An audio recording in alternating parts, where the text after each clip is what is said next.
Recognise नहीं करता जो करना चाहिए। Sir, my second submission is I propose remove tax on disability pension on armed forces. Sir, एक सैनिक जब बॉर्डर पर गोली खाता है तो या तो वो शहीद हो जाता है, या यदि वो बच जाता है तो उसके शरीर का कोई अंग वो खो देता है, डिसेबल हो जाता है। इसके चलते सरकार उसे डिसेबिलिटी पेंशन देती है। ये कोई एहसान नहीं है, ये इनाम नहीं है, ये मुआवजा है, क्योंकि उसने देश की रक्षा करते हुए अपना एक अंग खो दिया, अपनी एक चीज, अपनी जीवन, अब वो एक रिड्यूस्ड क्वालिटी ऑफ लाइफ जिएगा। लेकिन विडंबना है कि आज हम इस डिसेबिलिटी पेंशन पर भी इनकम टैक्स लगाने जा रहे हैं। इस यूनियन बजट 2026 में फाइनेंस मिनिस्टर ने tax exemption on disability pension को विड्रॉ किया है, और 1922 से डिसेबल पेंशन आर्म्ड फोर्सेस को जो दी जा रही थी उसमें कोई इनकम टैक्स नहीं था।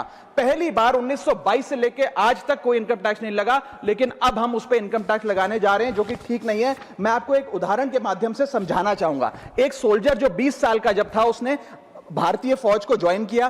25 साल सर्विस करने के बाद एक्सट्रीम कंडीशंस में उसने दिवाली बंकर में मनाई, ईद बॉर्डर पे मनाई, क्रिसमस के दौरान पेट्रोलिंग करी, अपने बच्चों के बर्थडे, अपनी मैरिज एनिवर्सरी, सुख दुख के मौके सब मिस किए।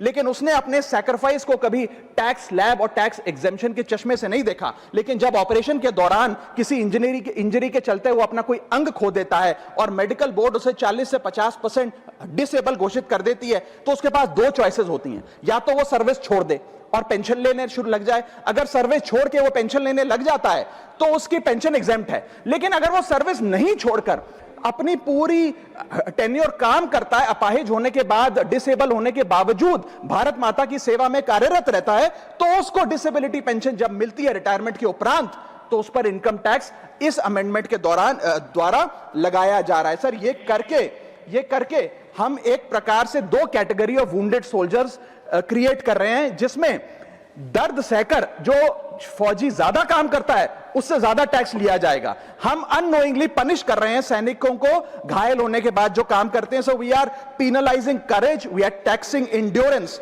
मैं कहना चाहता हूं sir, when the wound is same, service is same, sacrifice is same, tax treatment अलग अलग नहीं होना चाहिए। डिसेबिलिटी पेंशन कोई विंडफॉल गेन नहीं है, कोई बोनस नहीं है, कोई प्रिविलेज नहीं है। अगर भारत माता की सेवा में उस सैनिक ने अपना कोई अंग खो दिया, उसको टैक्स मान के और उसकी डिसेबिलिटी पेंशन को अतिरिक्त इनकम मान के उस पर टैक्स नहीं लगना चाहिए। You can tax income, you can tax profit, but you can not tax a soldiers sacrifice.